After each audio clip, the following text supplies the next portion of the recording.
és bom, Senhor. Aleluia. Melhora um cadinho para mim, Brandão. Me dá um pouco de retorno aqui, filho, por gentileza. Aleluia, Benício. Coisa linda, filho. Deixa eu ver esse aqui. Ei, melhor. Obrigado.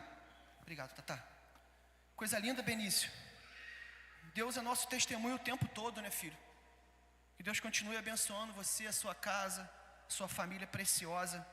E prepara que você vai pregar daqui uns dias, tá bom, filho? Você leva jeito na palavra. Aleluia. Glória a Deus. Saímos do... Vocês que estão aqui, já estão mais familiarizados com a quarta-feira. A gente aprendeu os 35 milagres de Jesus. E Deus colocou no nosso coração de a gente continuar os estudos sobre juízes.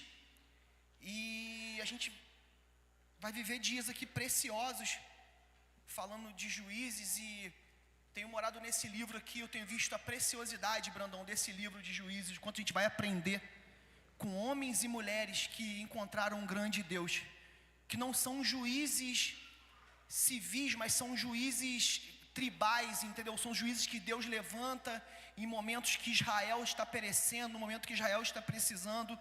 E a gente vai ver aqui homens, como hoje nós iremos começar com Otiniel. Amém? Repita comigo: Otiniel, o leão de Deus. 1, 2, 3 e de novo. Otiniel ou Otoniel, tanto faz, é o mesmo nome. Otoniel, amém. Aí está Otoniel, na sua versão, pode ser também. É o mesmo nome, Otiniel ou Otoniel é o mesmo nome. Amém? Então, período de juízo, um período de 320 a 350 anos, Humberto, quando o povo sai do Egito. A gente vê lá no Êxodo, os primeiros livros da Bíblia, Gênesis, Êxodo, Levítico, Números e Deuteronômio. Então são os 5 primeiros livros, o Pentateuco, como a gente conhece. O Pentateuco são os 5 livros da Bíblia, os primeiros 5 livros escritos por Moisés. Amém? Então a gente vai ver dali quando o Êxodo, o que é Êxodo? A saída do povo. Quando Moisés é chamado na sarça ardente, seu Luiz, para poder libertar o povo, e ali ele governa o povo, não até a terra prometida, porque a gente sabe que não é Moisés que vai entrar na terra prometida com o povo. A gente sabe que quem vai governar para entrar na terra prometida, quem é? Josué. Amém? Então Josué, ele pega o êxodo da mão de Moisés, e é Josué que vai se encarregar, porque Josué, ele é o homem formado na mão de Moisés. Josué, eu acho ele tremendo, por quê? Porque Josué é o homem que Moisés está no monte, durante 40 dias no monte, o povo está corrompido, dona Silvia, embaixo, e Josué não está nem embaixo, nem em cima, ele está no meio. Ele está esperando Moisés voltar, porque ele tem uma palavra que Moisés iria voltar. Amém? Então Josué, ele aprende, ele é o discípulo de Moisés, ele é aquele cara que quando Moisés saía da tenda do encontro, Talita, ele entrava na tenda do encontro, naquele cheiro final, na glória de Deus. Ele não é um homem que falava tete a tete com Moisés, o Sidmar, mas ele era um homem que estava sempre aos pés de Moisés, derramando água na mão de Moisés, querendo a porção dobrada como Eliseu, entendeu? Querendo governar, querendo aprender, querendo não passar por cima da liderança, mas estando sempre disposto a aprender. João, isso aí, filho, eu ia te chamar. Entendeu? Disposto ao quê? A estar aos pés de Moisés, para poder ser o sucessor de Moisés, para poder servir o povo, Franciel. Então quando Moisés morre, o microfone está dando uma falhada aqui para mim, não está, Bruno? Quando Moisés morre, Deus vai falar o que com Josué? Josué, seja forte e corajoso.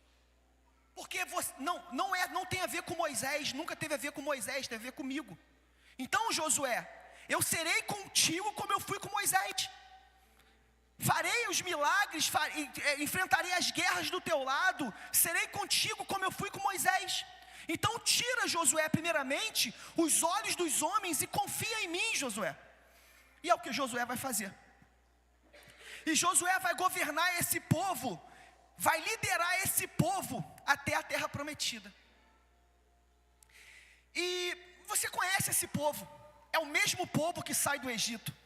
Mesmo que o povo que vai herdar a terra de Canaã não seja o mesmo povo, porque a gente conhece a palavra, e a palavra vai dizer que os únicos que entram na terra, que herdam a terra daqueles que saem do Egito, é Josué e Calebe. Então a gente sabe que não é o mesmo povo, é um povo que nasce no deserto, mas é um povo que nasce no deserto e continua com o mesmo coração do Egito.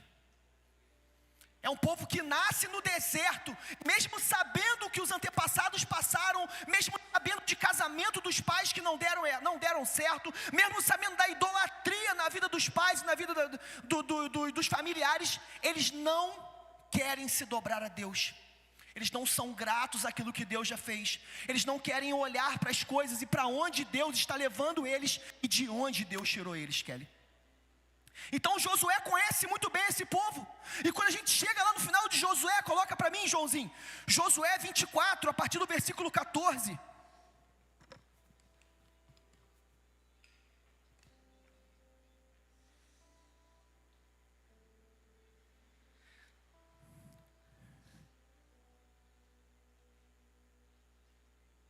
O café está gostoso. Isso. Eu indico vocês a trazer os cadernos nessas quartas-feiras. Nós vamos aprender tantas coisas preciosas aqui. Olha para mim aqui. E o que eu quero colocar no coração de vocês, algo que Deus colocou no meu coração, é fazer a gente encontrar Cristo em cada homem desse. É a gente conhecer, Humberto, que cada pedaço da Bíblia, cada lugar da Bíblia, Cristo está ali. A gente vai conhecer cada homem, mas a cada homem que a gente conhecer, ele vai apontar para Cristo. Porque o maior libertador de todos quem é? Cristo Jesus. Amém? Então, amém, vou virar de costas aqui, me permita. Agora, Josué dando uma mensagem antes de morrer. Josué 24 é o último capítulo de Josué. É quando Josué vai morrer. Então ele está dando uma direção, Veltinho, ao povo. Então ele chama o povo e fala assim, Veltinho: agora temam ao Senhor, Heloína, e sirvam-lhe com integridade e fidelidade. Joguem fora os deuses que vocês não jogaram até hoje, que os seus antepassados que tiveram saído do Egito adoraram além do Eufrates e no Egito, e sirvam ao Senhor, pelo amor de Deus, que até hoje vocês não aprenderam. Se porém não agrada a vocês servir ao Senhor, escolham hoje a quem irão servir. Se aos deuses a que os seus antepassados serviram, além do Eufrates, ou dos deuses dos amorreus, em cuja terra vocês estão vivendo. Aí Josué vai falar uma palavra que a gente fala com muito amor, Estevão. A gente fala assim: eu e a minha casa serviremos ao Senhor. Mas não é isso que Josué está falando. Josué está falando assim: não importa a quem vocês vão servir, não importa quem vocês vão adorar, não importa para onde vocês estão olhando, eu e a minha casa serviremos ao Senhor. Então ele está dando uma palavra dura, Veltinho, entendeu o que eu estou falando, Simon? Ele está falando assim: quem vocês vão servir, para onde vocês vão olhar, Elaine, Anderson, quem vocês vão confiar, eu não estou nem aí. Eu sei de uma coisa, Humberto: a minha casa servirá ao Senhor. Eu, o Davi e a Silvia, nós iremos servir ao Senhor, porque nós sabemos de onde Ele nos tirou, nós sabemos para onde nós estamos indo, nós sabemos que nós somos as pessoas do tempo do fim. Então, se vocês não quiserem, eu quero, porque eu tenho uma aliança com Deus. Amém? Que eu estou falando, Ana Clara, Janaína? Então ele está falando isso. Ele está falando: pastor, eu não quero saber para quem vocês estão olhando, em quem vocês estão confiando. Se vocês quiserem continuar sacrificando os seus filhos, se vocês quiserem continuar acreditando nessa idolatria, nesse sincretismo, que uma hora vocês estão na Umbanda, uma hora vocês estão no Macumba, uma hora vocês estão rezando, uma hora vocês não sabem nem o que vocês querem. Mas eu sei quem eu quero, porque o caminho, a verdade, a vida é Jesus. Porque somente um caminho leva a Deus. E quem é esse? Ninguém vem se não for por. Então o único caminho de ir ao Pai é em nome de quem? Cristo. É isso que Josué está falando. Os meus olhos estão fitados, Talita, no Senhor, de onde vem o meu socorro.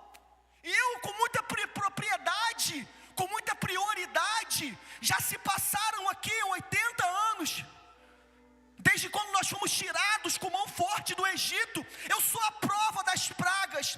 Eu sou a prova, Humberto, de quando não tinha nada para comer e no outro dia tinha. Eu sou a prova do maná, amor, que sustentou a gente todos os dias. De quando a gente não tinha nada dentro de casa e sua mãe mandou lá uma cesta básica pra gente. Eu fiz isso tudo. Eu acho que foi pela sua mãe, não, pô. Foi ele que não esqueceu de você. Foi ele que viu tudo que você perdeu, Thalita. Mas ele falou assim: filho, mesmo que você perdeu, eu tenho algo muito maior para a sua vida. Porque a glória da segunda casa será maior do que a glória da... Amém, igreja. É isso que ele está falando, Duda. Você está entendendo, filha? Ele está falando assim: filho, olha para mim. Eu já fiz tudo por vocês e vou continuar fazendo coisas muito maiores do que vocês imaginam ou vocês pensam. Então Josué vai dar essa palavra. E o livro de Juízes 1, versículo 1, Joãozinho, por favor.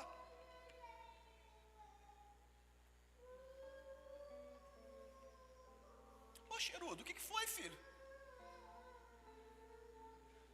Bota ele na bateria ali, Elô, para ele poder dar umas pancadas. Então o livro de Juízes, no capítulo 1, ele vai começar assim, Rodolfo. Oi, filha, tá aí? Tá bem? Vai começar assim: depois da morte de Josué, os israelitas perguntaram ao Senhor: quem de nós será o primeiro a lutar contra os cananeus? Então é um livro que começa com uma incógnita, é um livro que começa com uma pergunta. Por que é um livro que começa com uma pergunta? Porque Josué, ele era bom em ir atrás de Moisés, mas ele não era bom em formar líderes. Se você viver para não deixar um legado com alguém, Beltim, para o seu filho fazer o que você faz no reino de Deus, para algum discípulo seu fazer o que você faz, discípulo seu não, discípulo de Jesus, fazer o que Jesus fez, nós demos errado. Porque nós estamos aqui para gerar pessoas que conheçam a Cristo e que vão mais longe do que nós fomos. Mas Josué não tem esse pensamento. Então Josué, Sidmar, ele vai fazer o seguinte: ele não vai formar líderes. Então o povo não sabe para onde vai, o povo não sabe para onde está indo. Por quê? Porque um povo sem liderança é um povo que está andando em debanda. É um povo acostumado a ser liderado, é um povo acostumado a Deus fazer coisas por meios de um pastor. E o povo está acostumado com isso, e dessa forma. Só que quando Josué morre, não tem um sucessor de Josué. Então ele vai falar o seguinte: para o que nós vamos fazer? Tudo bem, nós entramos na terra, mas o que nós vamos fazer agora? Para onde nós iremos? Então essa é a pergunta. Toma mais 50 centavos aqui de água.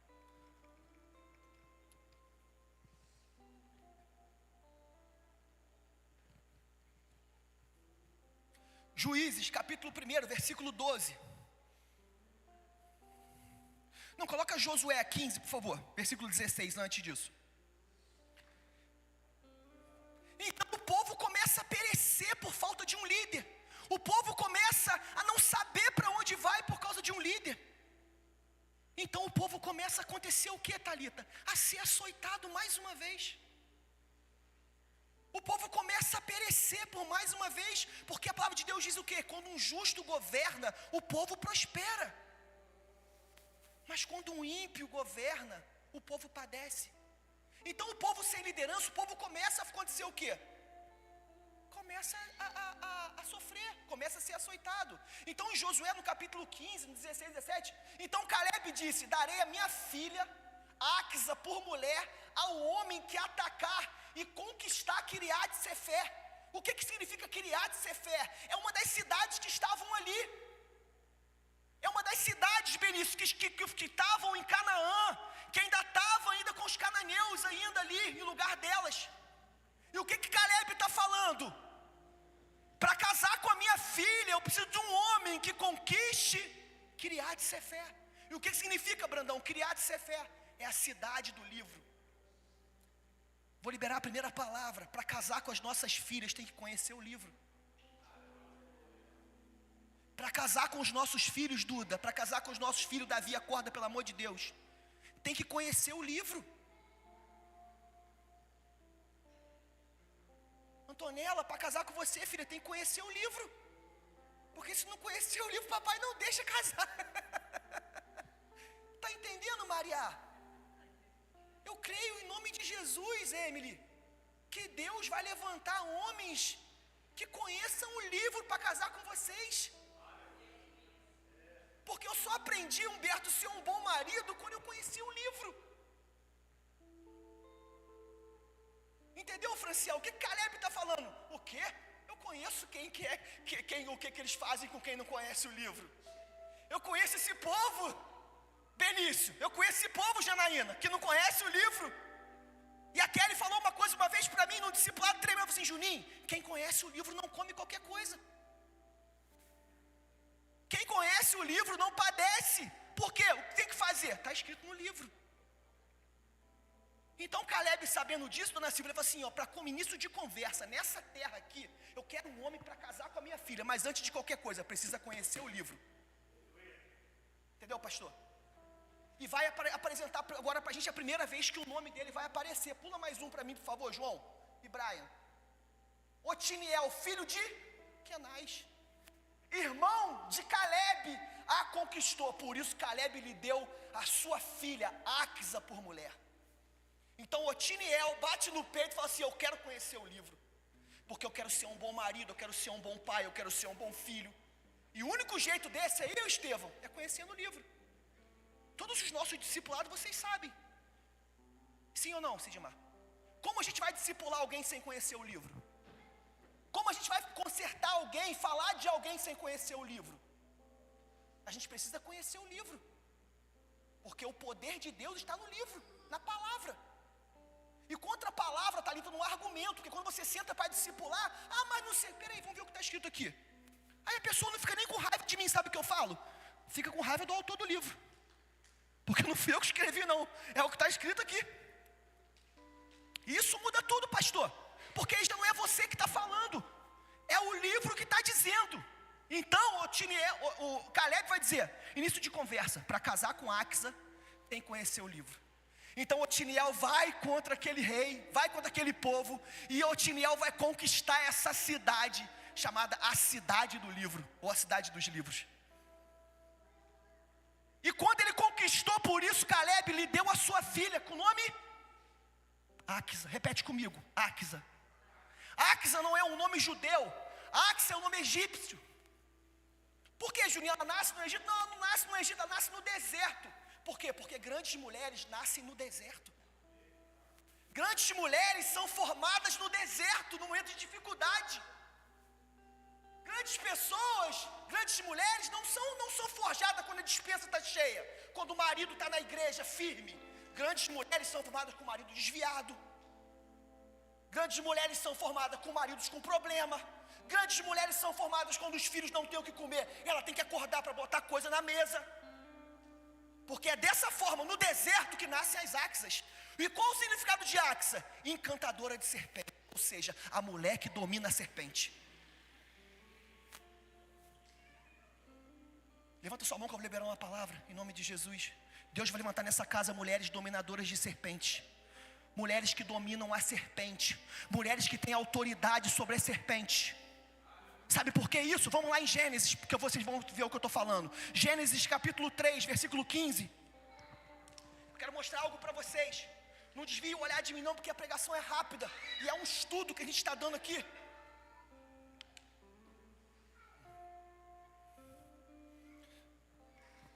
Gênesis 3. Porém, inimizade entre você e a... Repita comigo, igreja. Entre você e a... Então, homens, eu vou falar uma coisa para você. A inimizade de Satanás não é contra você, é contra as mulheres.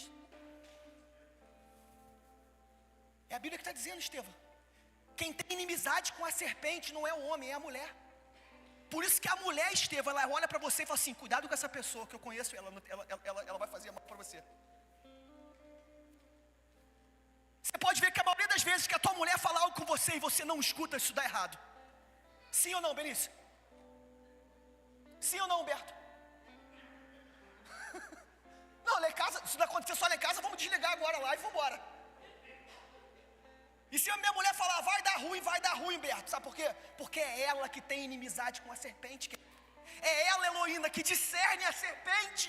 É ela que discerne o inimigo na tua vida. Porque nós, pra gente, Humberto, todo mundo é amigo.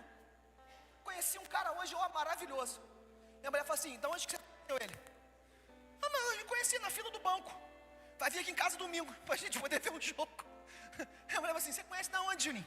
Esse cara? Você nem sabe quem ele é. Por quê? Porque é a mulher que vai discernir a serpente. Então axas nessa casa vão ser levantadas para poder dar direção a quem? A Otoniéis. E o que significa Otoniel? O leão de Deus.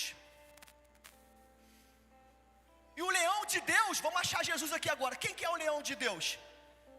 Quem que é o leão da tribo de Judá? Jesus.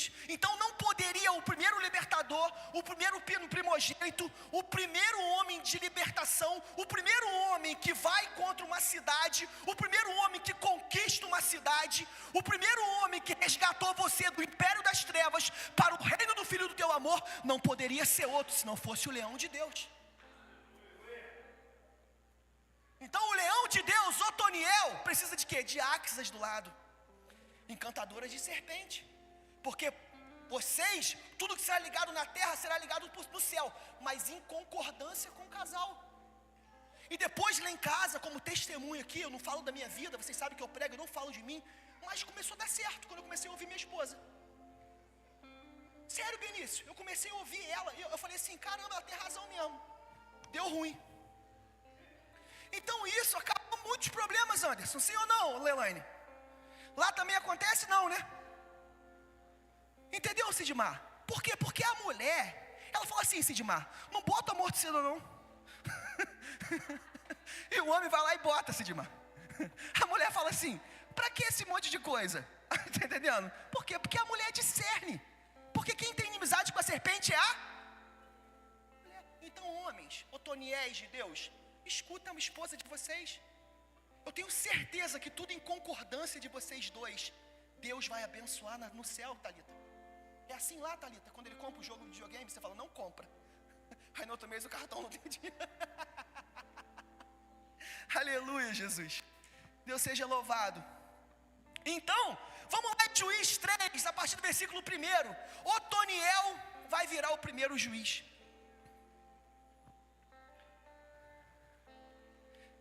A partir do Juízes 3, a partir do versículo 1. Axa também significa tornozeleira. Por quê? Porque ela vai guiar os seus passos. É ela que vai te dar direção. Ela tem uma voz do Espírito Santo na tua vida.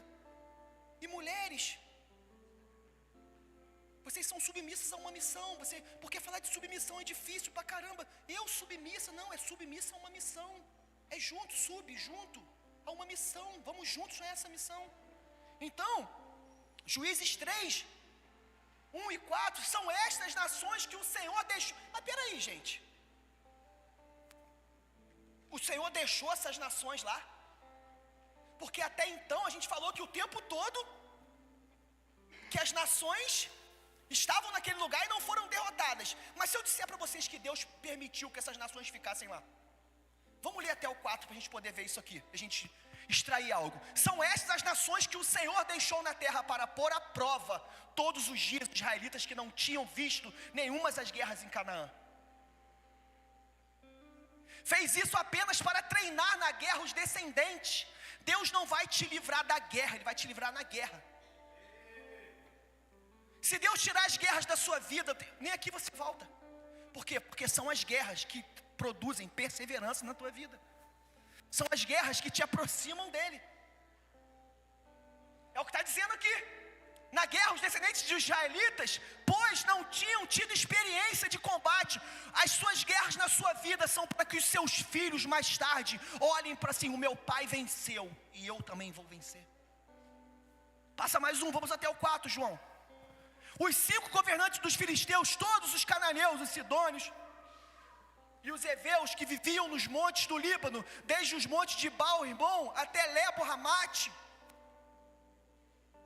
essas nações foram deixadas para que, olha só, gente, olha só o que Deus fez com esse povo. Preste atenção nisso aqui, pelo amor de Deus. Essas nações foram deixadas na terra de Canaã, foram deixadas na tua promessa. Deus te entrega a promessa, mas em meio à tua promessa, Ele vai colocar guerras na tua vida, para poder permanecer perante a Ele fiel.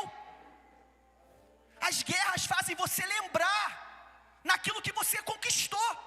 Porque quando você olha para aquele povo, você diz o quê? Ei, Eu já venci, vou vencer de novo. Eu já passei, vou passar de novo, porque eu sei como passar. Que por israelitas fossem postos à prova se obedeceriam aos mandamentos que o Senhor dera aos seus antepassados por meio de Moisés. Então as guerras é para você poder aprender a usar o livro. Caiu aqui as folhas. Amém? As guerras na sua vida são para quê? Para você aprender a usar o livro. Sim, é o que está escrito ali. Entendeu, Silvio? Ele está dizendo, Ana Clara, em meio às guerras, procure o livro, lembra da lei. Leia o livro. O livro tem a resolução das guerras. Amém, Duda? Então, passa mais um, no 7. Pode ir construindo. O 6. Tomaram as filhas deles em casamento, deram as suas filhas aos filhos deles e prestaram culto aos seus deuses. Eita, povo corrupto. Os israelitas, olha só isso aqui. Os israelitas fizeram o que era mal aos olhos do Senhor, pois se esqueceram do Senhor, o seu Deus, e prestaram culto a Baal e a Será.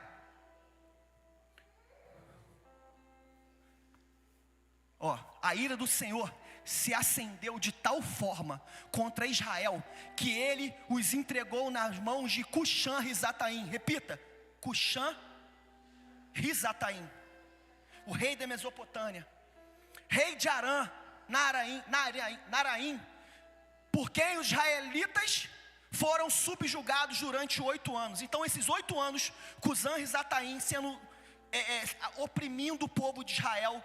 E o que significa Cusã-Risataim? Significa dupla maldade. Por quê? Porque a guerra que a gente não vence, ela volta dobrada na nossa vida. As nossas desobediências, as nossas lutas, muitas batalhas são guerras não vencidas, são guerras omitidas. Quem estava na célula ontem falou sobre decisão, são decisões não tomadas ou mal tomadas. A gente começa a viver a dupla maldade, Kelly. Por quê? Porque a gente não aprendeu ainda e voltou lá. Então o que está acontecendo aqui, N, Rodolfo? Esse povo saiu do Egito, não aprendeu até hoje. Então Cusã-Risataim, ele vai se levantar contra o povo. Dupla maldade. E aqui vai aparecer Otoniel. 3:9.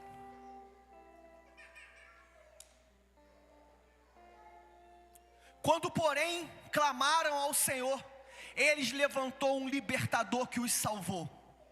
Tem libertador aqui? Levanta sua mão que eu estou liberando uma palavra. Que os salvou. Otoniel, filho de Kenaz, o irmão mais novo de Caleb. O Espírito do Senhor veio sobre ele. Levanta sua mão que eu estou liberando uma palavra. De modo que ele liderou Israel à guerra, o Senhor entregou Cuxã-Risataim, rei de Arã, nas mãos de Otoniel, que prevaleceu contra ele. Vai, João. Assim a terra teve paz durante 40 anos, até a morte de Otoniel, filho de Kenaz. Vai ter paz na tua vida, vai ter paz na tua casa, vai ter paz no teu casamento, vai ter paz em meio à luta, vai ter paz em meio à criação dos seus filhos, porque Deus vai levantar libertadores e Axas para andar do lado de libertadores nessa casa. Obrigado, filho. Tem água aqui ainda? Quer botar mais 1 centavo? Obrigado, filho. Entendeu, Rodolfo, que eu falei aqui, filho? Otoniel é levantado, por quê? Porque Otoniel, ele é resposta de oração. Vocês são resposta de oração para a vida de muita gente. Vocês são resposta de orações na vida de muita gente, porque vocês são libertadores. Vocês são libertadores de casamentos ainda que não deram certo. Vocês são libertadores ainda de pessoas que estão acorrentadas com os olhos fechados. E você vai entrar e falar assim: filho, eu conheço o livro e Deus me chamou aqui para te libertar. Porque vocês foram chamados para essa hora, porque vocês são libertadores. Vocês são leões de Deus. E Deus confia em vocês para essa hora, para libertar o povo dessa opressão. Pode vir o Ministério de Louvor aqui, por favor?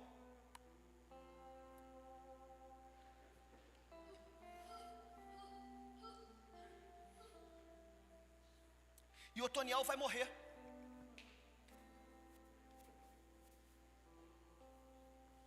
E é um homem que começa bem e termina bem. Entendeu, Brandão? A gente vai ver que poucas vezes aqui, Brandão, nós vamos ver juízes como esse. Sendo Otoniel, Eude e Débora são os únicos 3 que começam bem e terminam bem. Esse homem começou bem e terminou bem. Durante 40 anos teve paz na casa dele, teve paz. Eu vou dizer para vocês que teve paz em meio até a geração deles. Sabe por quê? Eu vou te mostrar isso aqui, onde vai aparecer o nome dele de novo. 1 Crônicas 27, no versículo 15. Davi começa a alinhar o povo. O rei começa a alinhar o povo. O rei começa a dar cargo ao povo, a pessoas confiáveis, a pessoas que foram geradas em casa de Otoniel, a pessoas que foram geradas em casa de Axa. E Davi vai dizer o seguinte. Conseguiu, João? É 1 Crônicas, filho, 27, 15. 27. Olha só isso aqui, gente. Nós estamos vivendo, Benício, para esse dia aqui. De verdade. Humberto, o desejo do meu coração não sou eu ver, cara. De verdade. Talvez a gente não seja o povo que vê o arrebatamento. Até porque eu até acho que vai ser a gente. Mas tipo assim, é algo que a gente não pode falar com certeza. Mas eu vou falar o desejo do meu coração. Se você fizer uma pergunta para mim, o desejo do meu coração é esse aqui, ó. O 12º para o 12º mês foi Eudai de Netofate, da família de cara, isso aqui, vou falar para você. Ele era da família de quem? E ele foi para onde? Havia 24 mil homens nessa divisão. Ele foi chamado para a mesa do rei por causa da vida de Otoniel. Que os nossos filhos sejam chamados para a mesa do rei por causa da nossa... Que por causa das nossas atitudes, Brandão, os nossos filhos sejam chamados, da família do Brandão, da família do Benício, da família do Humberto. Estou levantando a sua mão, estou liberando uma palavra. Da família do Sidmar. Chama para a mesa da família do Franciel, da família do pastor Gustavo, da família da Ana Clara, da família da Silvia, da família da Juliana, da família da Fernanda, da família da Ene, da família do Rodolfo. Chama para a mesa porque eles conquistaram algo aqui e deu acesso a eles a um lugar onde pode falar para poder chamar Mefibosete, porque tem lugar à mesa. Isso aqui é lindo, irmão. Isso aqui é Davi separando o povo.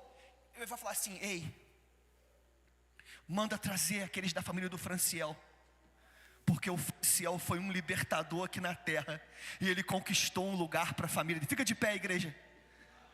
Ele conquistou um lugar aqui na terra. Ele conquistou um lugar na terra, e ele conquistou um lugar no céu. Eu quero ler para vocês para poder acabar.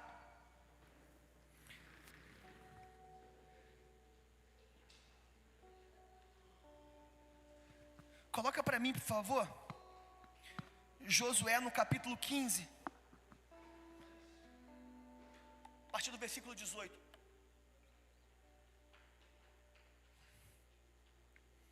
Quando Otoniel, ele ganha Axa como recompensa, Caleb vai olha para mim aqui, Caleb vai abençoar eles com uma terra. Quando Axa foi viver com Otoniel, ela persuadiu a pedir um campo ao pai dela. Assim que ela desceu do jumento, Caleb perguntou para ela: ei, minha filha, o que você está precisando? As Axas têm acesso ao coração do pai. Em concordância com o marido, as Axas de joelho vão ter os filhos de pé. Em concordância com o marido, as Axas de joelho vão ter os maridos firmes no altar. Eu estou liberando uma palavra aqui nessa casa. Nessa palavra que eu creio até na capa. estou liberando uma palavra aqui. Olha só o que ela foi dizer. O que você quer, minha filha? Ele disse algo. Ela disse algo tremendo, Brandão. Ela falou assim: passa mais um, João. Dê-me um presente, meu pai. Ela foi pedir ao pai. Ela fechou a porta do quarto, Rodolfo, e falou assim: já que o Senhor me deu terras no Neguebe, dê-me também as fontes de água. Assim Caleb lhe deu as fontes superior. Assim Caleb lhe deu as fontes, as bênçãos celestiais e as bênçãos inferiores, as bênçãos da terra. Deus tem bênçãos inferiores e superiores para a tua vida hoje aqui. Eu estou liberando uma palavra. Deus vai liberar bênçãos e torrentes sem medidas na tua vida, celestiais e terrenas. Vai se cumprir o propósito na tua vida, Axas. Ei, Otoniés, vocês vão viver debaixo de fontes celestiais e terrenas, porque vocês vão caminhar no mesmo passo. Vocês vão caminhar no mesmo propósito. Os filhos de vocês vão ser frutíferos. A casa de vocês vai ser frutífera, porque vocês estão debaixo de uma palavra celestial e terrena. Em nome de Jesus. Lutamos com armas de fé, e nada irá resistir enquanto adoramos.